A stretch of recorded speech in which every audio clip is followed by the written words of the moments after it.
nəsihət yazımda. Oğlum, uşaqlığın at daşını, yurdunun hər qarışını, addımlasan sağa, sola, desinlər vətən oğlusan. Komandir buyurumdadır. Komandirin bax sözünə, sözü sanıb sən düzünə. Bıçaq sox düşmən gözünə, desinlər vətən oğlusan. Nə bilim, nə qədər demişəm, gərək onu tapam deyə ben sənə. O üçün dedim, xeyləm dedim. Ondan sonra bir dənə də dedim, yenə şehir getdi zada, Heydər Əliyevə. Bax, indi onu çəksələr. Bax, əgər çəksələr, var da orada. Çəksinlər, mən oradayım.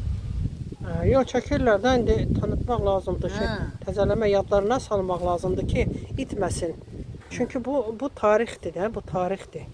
Bu olmalıdır. Hələ ondan sonra oğlanı evə bıraxdılar, oğlanın atasının 40 idi. Atası ölmüşdü, getmişdi, gəlin.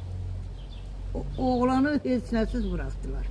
Dedilər, qorxadı. Allah köməkləri olsun.